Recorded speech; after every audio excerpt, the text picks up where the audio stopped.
사람의 입에서 나오는 말의 열매가 사람의 배를 채워주고 그 입술에서 나오는 말의 결과로 만족하게 된다. 죽고 사는 것이 혀의 힘에 달렸으니 혀를 잘 쓰는 사람은 그 열매를 먹는다. 아멘. 오늘도 예배의 자리에 나오신 여러분 모두를 주님의 이름으로 환영하고 축복합니다. 한 주 동안 사시면서 내 입술에서는 어떤 말들이 나왔는지, 사랑의 말들이 나왔는지, 또 아픈 말들이 더 많이 나왔는지 돌아보게 됩니다. 함께 드리는 이 예배와 또 들을 말씀을 통해서 우리의 마음이 더욱 정결해지고 깨끗해져서 우리 입을 통해 나오는 말들도 더욱 아름다워지기를 소망합니다. 오늘도 우리에게 주신 하나님의 말씀 함께 보겠습니다. 오늘 우리에게 주신 하나님의 말씀은 사사기서 8장 1절에서 3절 말씀입니다. 사사기 8장 1절에서 3절 말씀입니다. 그때 에브라임 사람들이 기드온에게 말하였다. 장군께서는 미디안과 싸우러 나가실 때 우리를 부르지 않으셨는데 어떻게 우리에게 이렇게 하실 수 있습니까? 그들이 기드온에게 거세게 항의하니 그가 그들에게 말하였다. 이번에 내가 한 일이 당신들이 한 일에 비교나 되겠습니까? 에브라임이 떨어진 포도를 주운 것이 아비에셀이 추수한 것 전부보다 낫지 않습니까? 하나님이 미디안의 우두머리 오렙과 스앱을 당신들의 손에 넘겨주셨습니다. 그러니 내가 한 일이 어찌 당신들이 한 일에 비교나 되겠습니까? 기드온이 이 말을 하니 그들의 노여움이 풀렸다. 아멘. 사사기 강의 11번째 시간, 미련한 자를 대하는 지혜로운 방법이라는 제목으로 목사님이 말씀 전해주실 때 하나님의 음성을 듣는 시간 되시길 기도드립니다. 아멘. 여러분은 지혜로운 자입니까? 아니면 어리석은 자입니까? 이 질문은 여러분 자신에게 하기보다는 여러분과 가까이에 있는 자녀나 또 부부 혹은 친구들에게 하는 것이 더 정확할 것 같습니다. 여러분 친구들은 여러분을 어떻게 생각합니까? 지혜롭다고 생각합니까? 아니면 미련하고 어리석다라고 생각합니까? 오늘 말씀 가운데는 미련한 자가 등장합니다. 그리고 그 미련한 자를 지혜롭게 상대하는 지혜로운 자도 등장하는 것을 보게 됩니다. 오늘 말씀을 통하여서 여러분 모두가 삶 가운데 어떻게 지혜로운 삶을 살 수 있을까 한번 고민해 보시는 그러한 시간이 되어지길 간절히 원합니다. 지난주 말씀을 잠깐 살펴보면 300명의 용사가 13만 5천 명이나 되는 미디안 연합군과 싸워서 이깁니다. 사실대로 이야기하면 그 사람들이 싸운 것이 아니고 누가 싸우셨어요? 하나님이 싸우셨습니다. 칼과 창을 가지고 나아간 것이 아니고 횃불과 항아리와 나팔을 들고 나아갔습니다. 기드온이 적진의 끝에 서서 나팔을 부니까 그것이 신호가 되어서 모든 사람들이 항아리를 깨트리고 횃불을 높이 들고 나팔을 불게 되었고 13만 5천 명이나 되는 연합군은 자기들끼리 칼로 찌르다가 많은 사람이 죽고 또 몇몇은 도망가는 것을 말씀을 통하여서 보게 됩니다. 기드온이 에브라임 산간 지방에다 사람을 보내서 우리 좀 도와주십시오 했더니 이 에브라임 사람들이 내려와서 그 도망가는 사람들을 잡아다가 죽입니다. 그때 말씀 가운데 보니까 두 우두머리인 오렙과 스앱이라는 사람도 죽이고 그 사람들의 머리를 기드온에게 가져오는 것을 말씀 가운데 보게 됩니다. 거기까지가 7장까지의 말씀이고 이 7장까지의 말씀만 봐서는 이스라엘 백성과 이 에브라임 지파가 사이가 좋구나, 에브라임 지파와 기드온이 별로 사이가 나쁘지 않구나라고 생각을 할 수 있습니다. 그런데 8장으로 넘어가면서 문제가 생깁니다. 어떤 문제인가 보니까 8장 1절 말씀 같이 한번 읽어보실까요? 시작.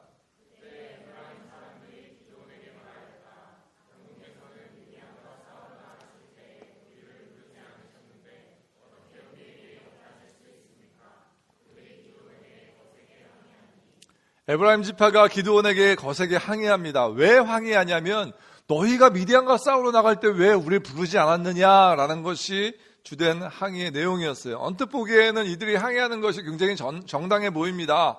정의감에 불타는 것 같아 보이고 기드온과 이스라엘 백성들을 위하는 것 같아 보입니다. 그런데 그렇지 않습니다.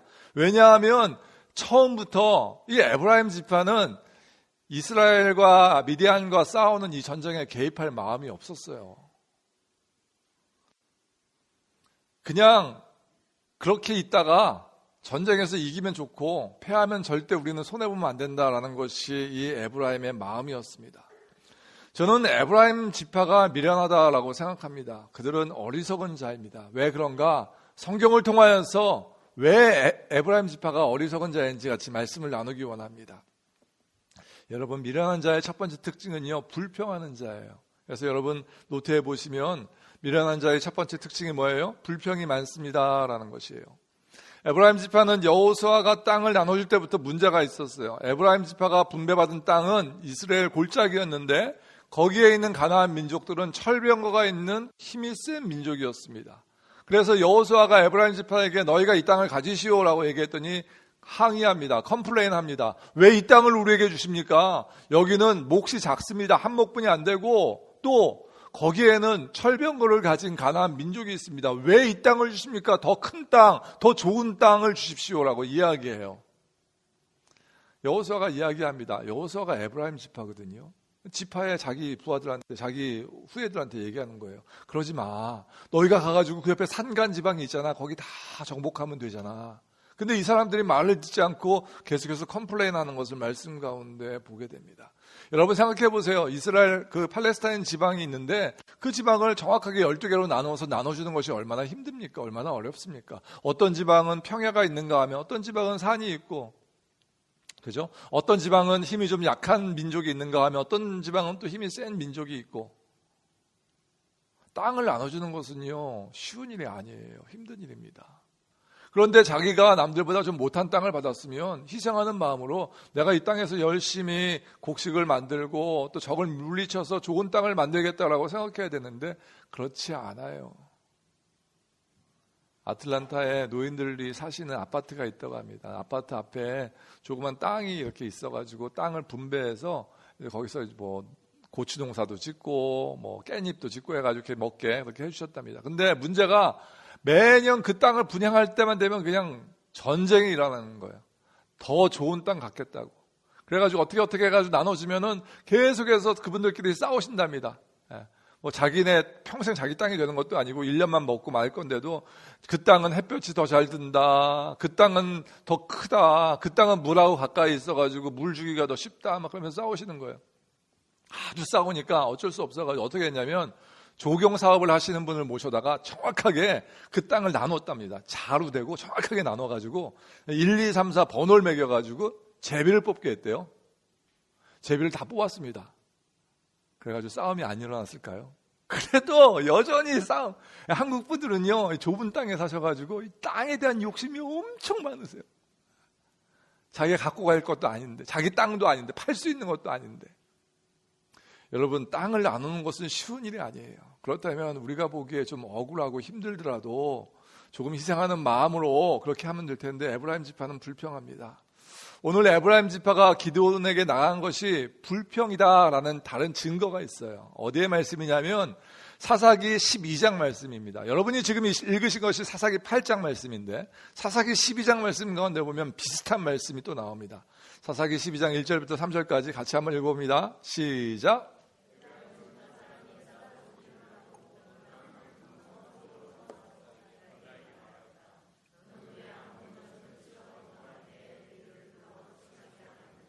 우리가 너와 네 집을 같이 불태워 버리겠다. 그러자 입다가 그들에게 말하였다. 나와 나의 백성이 암몬 자손과 힘겹게 싸울 때에 내가 너희를 불렀으나 너희는 나를 그들의 손에서 구하여 주려고 하지 않았다. 너희가 구하러 오지 않는 것을 보고 내가 목숨을 걸고 암몬 자손에게 쳐들어가니 주님께서는 그들을 나의 손에 넘겨주셨다. 그런데 어찌하여 오늘 너희가 이렇게 올라와서 나를 대항하여 싸우려고 하느냐. 여러분, 이게요 8장에 있던 내용과 너무 비슷하지 않습니까? 입다라는 선지자가 사사가 나와서 암몬 자손과 싸웠어요. 싸워서 이겼습니다. 그때 이기고 나서 뭐래요? 야, 암몬하고 싸우는데 우리 왜 안 불렀어? 똑같잖아요 8장하고. 원래 이 에브라임 사람들은 이렇게 나쁜 사람들이에요. 이 사건으로 이 입다 사사가 화가 나가지고요 에브라임 사람 4만 2천 명을 잡아다 죽이는 일을 합니다. 8장과 12장 사이에 적은 틀리지만 사사는 틀리지만 내용이 너무 비슷해요. 이 에브라임 지파 사람들이 원래 불평하기 좋아하고 기회주의자에다가 그런 사람들이었던 것 같습니다. 왜 우리를 부르지 않았느냐? 그 사람들의 특징이에요. 여러분, 기드온이 미디안 연합군 13만 5천 명과 싸울 때 생각해 보십시오. 이 에브라임 사람들이 정말 몰랐을까? 그 싸움 일어나는 것을 알고 있었을걸요. 왜냐하면 이스라엘 그 골짜기에 그 평야에 13만 5천 명이 진을 치고 있습니다. 그 연합군이 그때만 쳐들어온 것이 아니고요. 매년 그때가 되면, 매년 추수할 때가 되면 쳐들어오던 사람이에요. 8년 동안 매년 그때 쳐들어왔거든요. 이스라엘 백성들은 그때가 되면 벌벌 떨고 있었을 것입니다. 또 쳐들어오진 않았을까? 그렇다면 13만 5천 명이나 되는 많은 사람이 진군을 해서 거기에 진을 치고 있는데 에브라임 사람들이 몰랐다? 말 돼요, 안 돼요? 안 돼요. 알고 있었어요. 그런데 싸움 구경 다 하고 나서 싸움 끝난 다음에 야, 니네 왜 안 불렀어? 그러는 것이 에브라임 사람들의 모습입니다. 에브라임 지파는요, 애초부터 희생할 각오가 없었습니다. 애초부터 전쟁에 참여할 의지가 없었어요. 구경이나 하다가 콩고물이나 얻어먹자라는 것이 에브라임 사람들의 심보였습니다. 솔로몬 이후에 이스라엘 백성이 두 나라로 나뉘어집니다. 남왕국 유다와 북왕국 이스라엘. 남왕국 유다는요, 솔로몬의 아들인 누구? 르호보암이 왕이 됩니다. 근데 여로보암은요, 이 북왕국 이스라엘의 왕인데 이 사람이 어떻게 된 사람이냐면 원래 솔로몬 때에 건축을 도맡아서 하던 디렉터 같은 사람이었어요. 감독자였습니다. 이 사람이 건축을 잘하니까 사람들에게 인기가 많았어요. 그래가지고 인기가 막 많아지니까 솔로몬이 견제하려고 그 사람을 망명을 보냅니다. 이집트로. 이집트에 있다가 솔로몬이 죽게 되자 다시 올라와요. 올라와서 사람들을 선동합니다. 저 사람 틀렸어. 르호보암 안 돼. 이 나라 망해. 그래가지고 북왕국 이스라엘을 만들거든요. 이 사람이 어디 지파 사람이냐면 오늘 말씀 가운데 나온 에브라임 지파 사람이에요. 여러분, 미련한 자는요, 불평하는 사람이고요, 사람을 나누게 하는 사람이고요, 같이 하나가 되지 못하게 하는 사람입니다. 여러분은 불평하는 사람이 아닌지 한번 생각해 보시기 바라요. 불평은요, 습관이에요. 가만히 있으면요, 그냥 불평하시는 분이 있어요. 아무리 좋은 일이 일어나도 그건 어쩌고, 이건 안 되고, 이건 어떻고. 불평하는 것은 좋은 거 아니에요. 혹시 여러분이 습관적으로 그런 불평하는 습관이 있다면 어떻게 해야 돼요? 고치셔야 돼요. 한번 이따가 식사하시면서 옆에 있는 분한테 한번 여쭤보세요. 내가 불평하는 사람이에요? 아니에요? 물어보세요. 옆에 있는 사람은 거짓말하지 마시고 정확하게 얘기해 주세요. 불평하는 사람이야, 그렇게 정확하게 얘기해 주세요. 혹시 자기가 그렇게 지적받으시면 상처받지 마시고 어떻게 하셔야 돼요? 고치셔야 돼요. 바꾸셔야 돼요. 두 번째, 미련한 사람은요, 사소한 일에 기분 나빠합니다. 에브라임 지파 사람들이 기드온에게 기분이 상했어요. 이것이 미련한 자들의 두 번째 특징입니다. 그들이 이 사건을 두고 기분 나빠한 이유가 두 가지가 있는데 그 두 가지 모두가 다 마음 가운데 시기심이 있기 때문에 그 마음을 상하게 되었다라는 것입니다. 야곱에게는요, 12명의 아들이 있었어요. 그래서 12지파가 태어나게 됐죠. 근데 사실 알고 보면 12지파가 아니고 13지파예요. 레위 지파는 분깃을 받지 않았고 나머지 12지파가 분깃을 받았잖아요. 그래서 12개로 나눠졌는데 어떻게 13개 지파가 되었냐면 요셉이라는 사람이 빠지고 요셉의 두 아들인 므낫세와 에브라임이 요셉 대신에 두 지파를 차지했어요. 그래서 11지파 더하기 2 해서 13지파가 된 겁니다. 야곱이 요셉의 아버지잖아요. 요셉 대신에 그 두 아들을 집어넣으면서 양자 삼았는데 그러면서 축복을 해줍니다. 므낫세와 에브라임에게 축복을 해줘요. 므낫세는 그 당시에는 장자가 더 많은 분깃을 가졌고 더 많은 유산을 차지했기 때문에 오른손으로 장자를 축복하고 왼손으로 차자를 축복하게 되어 있어요. 그래서 오른손 앞에는 므낫세, 왼손 앞에는 에브라임 이렇게 뒀어요.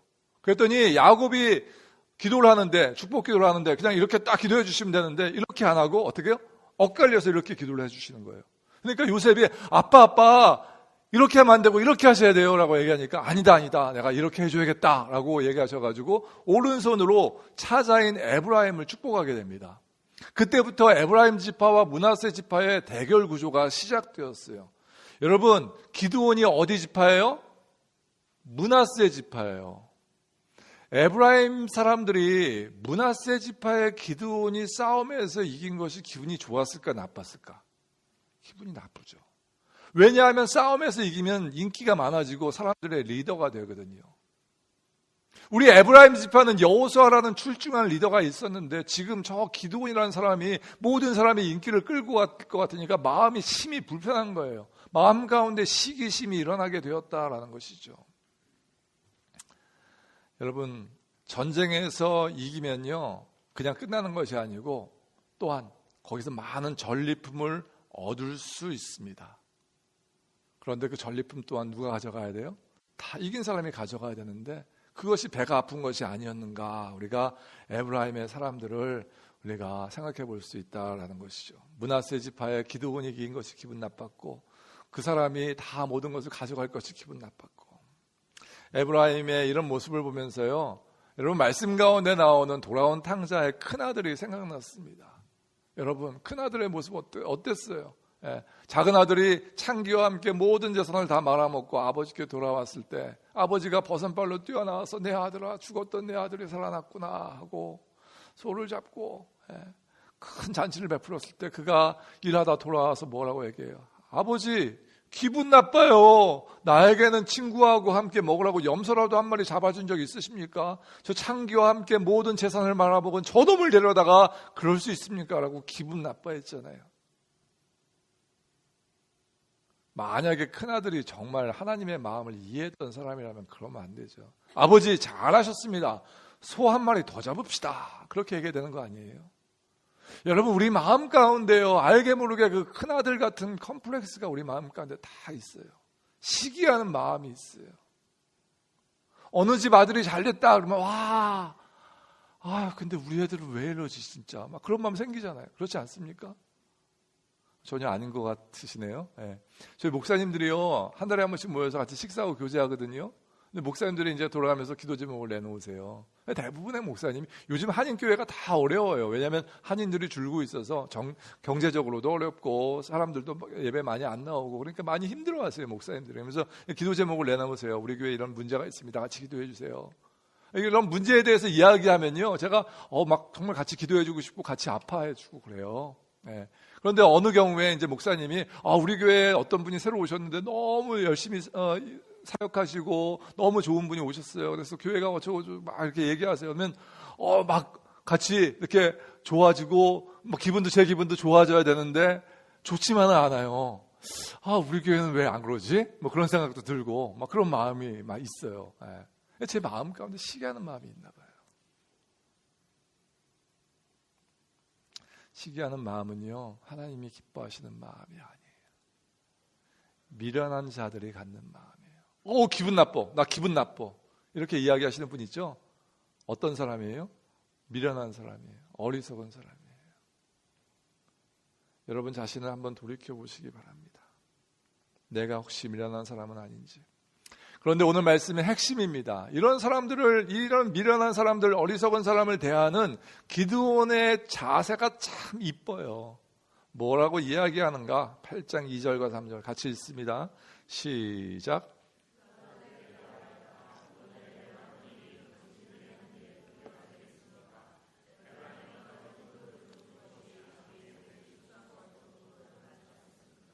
하나님이 미디안의 우두머리 오렙과 세heb을 당신들의 손에 넘겨주셨습니다. 그러니 내가 한 일이 어찌 당신들이 한 일에 비교나 되겠습니까? 기드온이 이 말을 하니 그들의 노여움이 풀렸다. 여러분, 누가 봐도 13만 5천 명을 대항한 것은 기드온이었어요. 물론 하나님이 이기게 해주셨지만 기드온이 힘들고 어려운 가운데 군사들을 모집했고 하나님이 원하시는 대로 그들을 다 선발해서 싸움을 하게 됩니다. 그런데 기드온이요 자신의 공적을 다 에브라임에게 넘겨주고 있어요. 에브라임이 한 것은 도망가는 사람 몇 명 잡아 죽인 것이 다예요. 그런데 아닙니다. 내가 한 것이 뭐가 있습니까? 당신이 해서 이겼습니다. 하나님께서 당신들을 사용했습니다라고 이야기해주고 있는 겁니다. 말씀 가운데 보니까 에브라임이 떨어진 포도를 주운 것이 아비에셀이 추수한 것 전부보다 낫지 않습니까? 아비에셀이 누구냐면요 기드온의 조그만 족속이거든요. 근데 그 족속에서 태어난 사람이 바로 기드온이에요. 그러니까 아비에셀은 기드온의 선조 같은 사람이에요. 그러니까 우리 집안은 아무것도 안, 우리가 추수한 풍성한 이 모든 것이 당신들이 이삭 줍기 한 그런 포도 그것만도 못하다라고 자기 가문도 낮추고 있고요. 자기 자신을 낮추고 있는 거예요. 여러분 그렇게 하는 것이 쉽습니까? 지혜로운 자의 특징이 바로 이것이에요. 겸손한 자가 지혜로운 자인 줄 믿으시기 바랍니다. 여러분, 겸손한 자예요. 자신을 낮추고 상대를 높이는 것입니다. 이것이 지혜로운 기드온의 모습인 줄로 믿으시기 바랍니다. 저는 제가 이런 생각을 해봤어요. 어떻게 이 기드온이 이런 기특한 생각을 할 수 있었을까? 과연 제가 기드온이었다면 이런 생각을 할 수 있었을까? 에브라임 말 속에 그 속이 뻔히 들여다 보이잖아요. 내가 기분 나빠라고 이야기하는 그 속이 뭐예요? 예? 파렴치하고 이기적이고, 그죠? 예. 그런 마음 가지고 있는 사람에게 어떻게 그렇게 대할 수 있을까? 그냥 귓방망이라도 한 대 때려, 정신 차려 이놈아, 지금 내가 어떻게 싸우고 온지 알아 이놈아, 너 한번 이거 해볼래? 뭐 이렇게 해야 되는데 그렇게 안 하고, 아닙니다. 나는 아무것도 아닙니다. 당신이 죄겁니다. 물론 뒤에 가면요, 기드온이 잘못한 내용들이 또 나와요. 성경 말씀 가운데. 근데 오늘 말씀만으로만 보면 기드온이 정말 멋진 인생, 지혜로운 삶을 살아가고 있는 것을 보게 됩니다. 말씀을 보니까 그들의 노여움이 풀렸다라고 성경이 이야기해요. 그들의 뭐가 풀렸다고요? 노여움이. 여러분, 그들의 노여움이 합당한 것이었어요? 합당하지 않았어요. 이기적인 것이었어요. 탐욕적인 것이었어요. 그런데 불구하고 그는 더 마음이 큰 자가 되어서 그 합당치 못한 노여움을 풀어줄 수 있었다라는 것입니다. 여러분, 우리는 노여움을 풀지 못해서 문제가 생겨요. 우리는요, 시시비비를 가려야 돼. 그래야 직성이 풀려. 안 되면 삼자 대면이라도 해서 내가 옳은 것을 증명하고야 말아요. 그것이 우리의 모습 아니에요? 그런데요, 누가 봐도 이것은 다 기드온이 잘한 거고 에브라임이 못한 거예요. 그런데 이 잘한 기드온이 아닙니다 라고 낮아지니까 모든 문제가 다 해결이 돼요. 여러분, 저희 교회는 그렇지 않습니다만 이민교회 가운데 여러 가지 문제들 많이 생기잖아요. 왜 생기는지 아세요? 겸손하지 못하기 때문이에요. 한 명이라도 겸손해서 낮아지면 문제가 해결되는데 이 합당치 못한 노여움이 풀렸듯이 다 모든 노여움이 풀릴 텐데, 아니야, 내가 옳지 네가 옳으냐, 한번 시시비비를 가려보자라고 하니까, 그러고 거기서 끝나는 것이 아니고 다른 사람한테 다니면서 내가 옳습니다, 쟤는 틀립니다, 내가 맞습니다, 쟤는 잘못했습니다 라고 이야기하고 다니니까 계속해서 문제가 생기는 거 아니에요.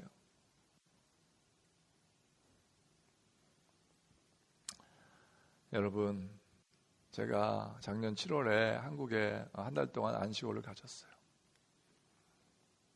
안식월을 하면서 내가 이거만큼은 꼭 해야겠다라고 한 것이 있었고 그렇게 했어요. 그게 뭐냐면 제 어머님을 모시고 부산에 가서 이렇게 여행을 했습니다. 남해안 일대에 여행을 했어요. 부산에 갔는데 거기에서 어떤 일이 있었습니다. 저희 어머님이 일찍이 아버님을 여의시고 15년 전에 저희 교회, 어머님 교회에 어느 장로님과 눈이 맞으셔서 재혼을 하셨어요. 그래서 같이 사시는데 제가 어머님을 모시고 또 그 장로님, 아버님을 모시고 같이 여행을 했어요. 여행을 하다가 부산의 해운대에 들려가지고 해운대 이렇게 호텔을 하나 잡고 그리고 어머님을 모시고 밤에 나갔어요. 나가서 그 해운대 바닷가 보이는 그 스타벅스에 딱 가가지고 어머님하고 둘이 앉았어요. 그리고 제가 어머님한테 이런 얘기 잘 못하거든요. 근데 이거 안 하면 정말 후회할 것 같아요. 어머님 이제 연세도 70이 넘으셨고 하시니까 이거 안 하면은 또 언제 다시 만나가지고 이런 여행할 수 있는 기회가 올 것 같지도 않고, 그래서 그런 마음 가운데 어머님에게 무슨 얘기를 했냐면, 어머님이 저희 아버님이 유산으로 좀 돈을 많이 주셨는데 저희 어머님이 자녀들에게 한 푼도 물려주지 않으시고 비즈니스 하다가 홀랑 망하셔가지고 아무것도 안 주셨어요. 거기에 대해서 혹시 저희 어머님이 미안한 마음을 갖고 계실까봐 제가 그 얘기를 먼저 꺼냈어요. 근데 별로 미안한 마음은 없으신 것 같아요. 그냥 얘기를 하면서 내가 이 얘기를 잘하고 있나? 근데 어쨌거나 어머님 혹시 그것에 대해서 혹시 저희한테 미안한 마음이 있으시면은 안 가지셔도 괜찮다고. 왜냐하면 제가 목회자가 된 것이 그 돈이 없었기 때문에 된 것이지, 혹시 그것이 있었다면 딴 생각하고 목회 안 하고 비즈니스나 뭐 딴 거 했을지도 모르는데 어머님이 그렇게 망해주셔서 돈이 하나도 없어서 내가 어머님 의지하지 않고 돈 의지하지 않고 하나님만 의지할 수 있었습니다. 그렇게 어머님께 말씀드렸어요. 어머님이 눈물을 흘리시면서 그런 이야기를 하시더라고요. 종현아, 미안하다. 전 기억도 안 나는데 제가 미국에서 엄마한테 전화해서 엄마, 나 지금 돈이 없어서 밥을 못 사 먹어서 너무너무 배가 고프니까 빨리 돈을 보내. 그렇게 얘기했대요. 나이가 한 25살, 6살 됐거든요. 철이 없어도 한참 없는 애죠. 예. 그러니까 엄마가 돈을 보내셔야 되는데 돈이 없으시니까 교회에 가서 기도를 하셨대요. 뭐라고 기도하셨냐면, 하나님, 제가 제 아들한테 돈을 보내야 되는데 돈이 없습니다. 제 아들을 주님께서 먹여주십시오. 주님께서 살려주십시오. 그리고 눈물을 흘리면서 교회에서 기도했다라는 이야기를 하시더라고요. 제가 외아들이에요. 이래봬도.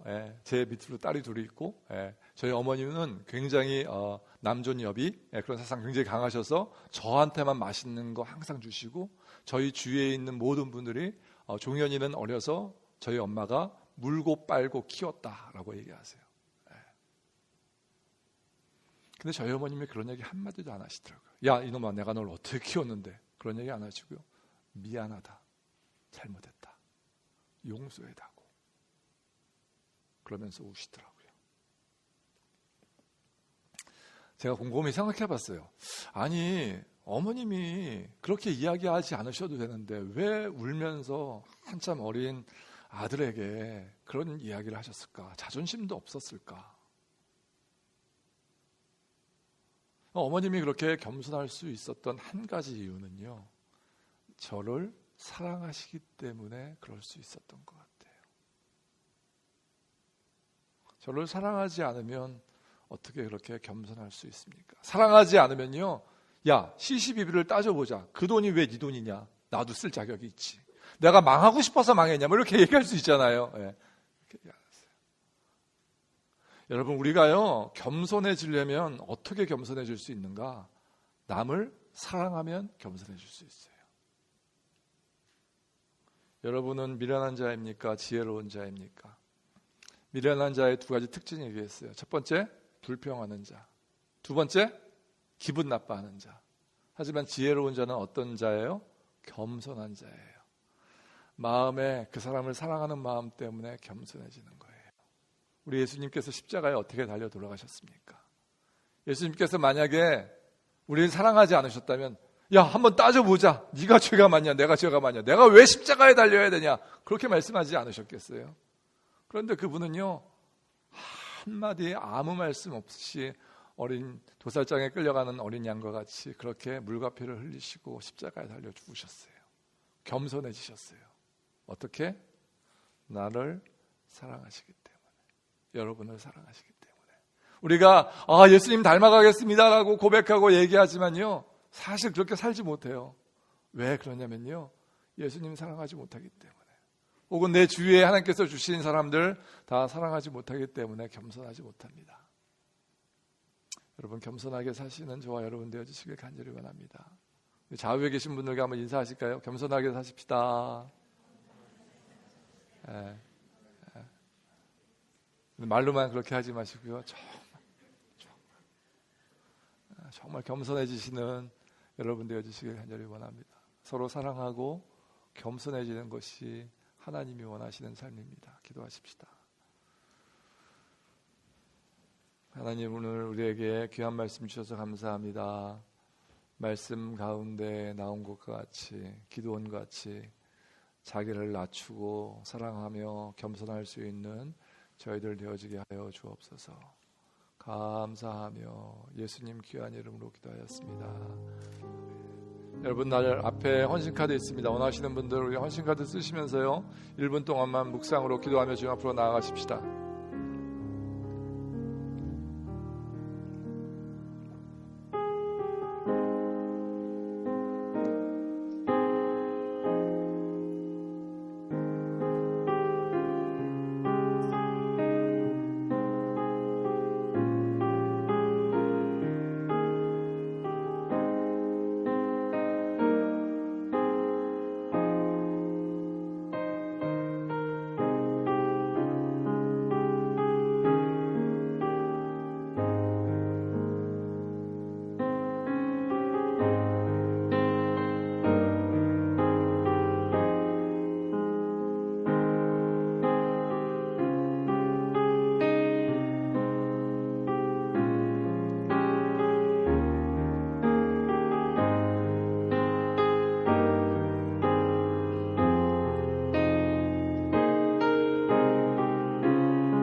함께 찬양하십니다.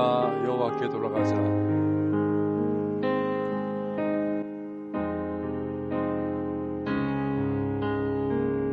내 백성이 나를 떠나, 내 백성이 나를 떠나 돌아섰지만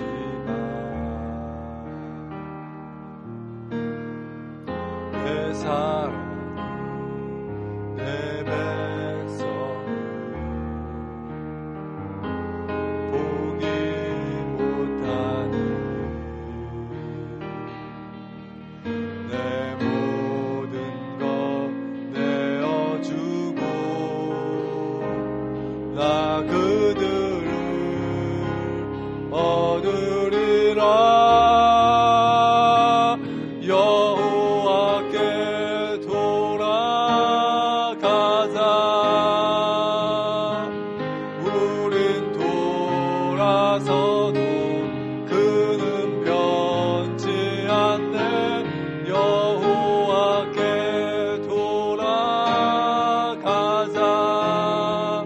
우린 넘어져도 그 사랑 영원하네. 내 백성이 나를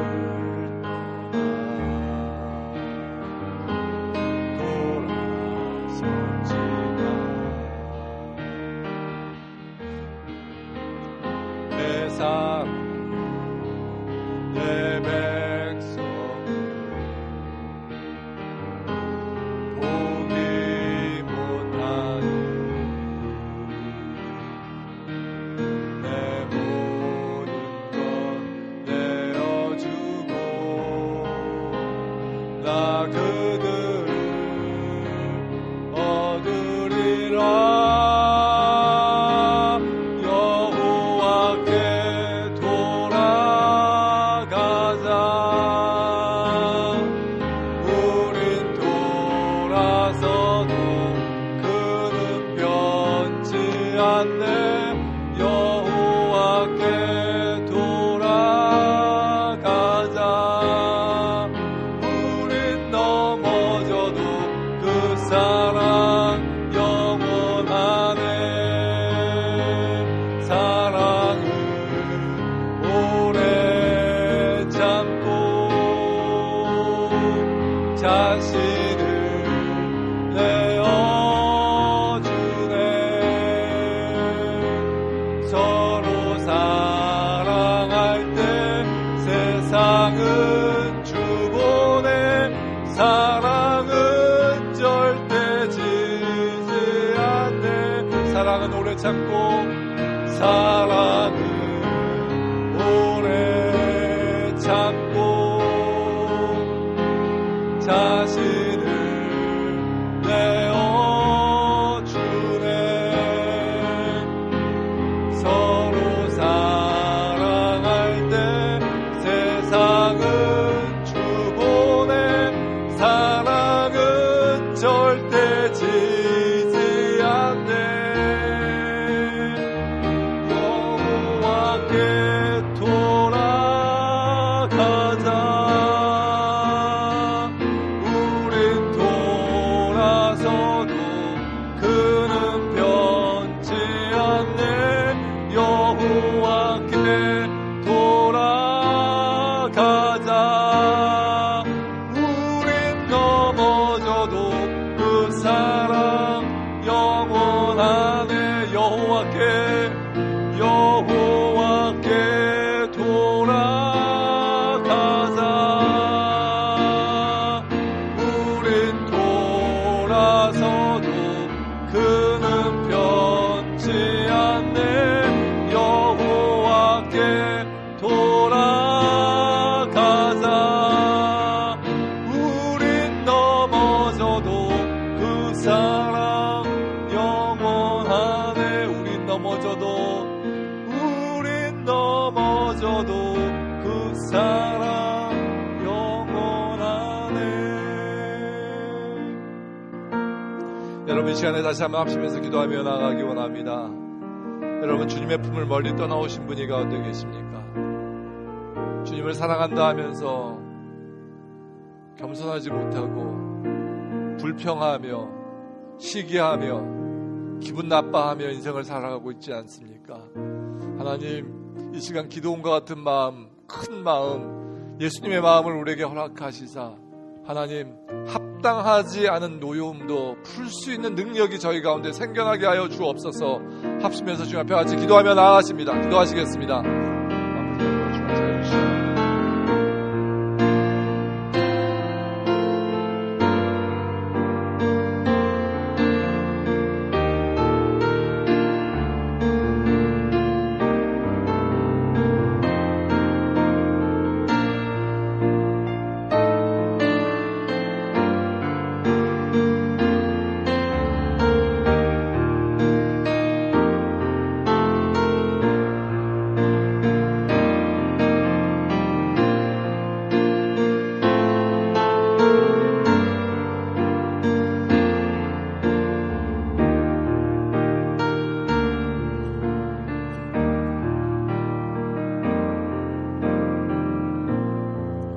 이제 평안한 마음으로 세상에 돌아가십시오.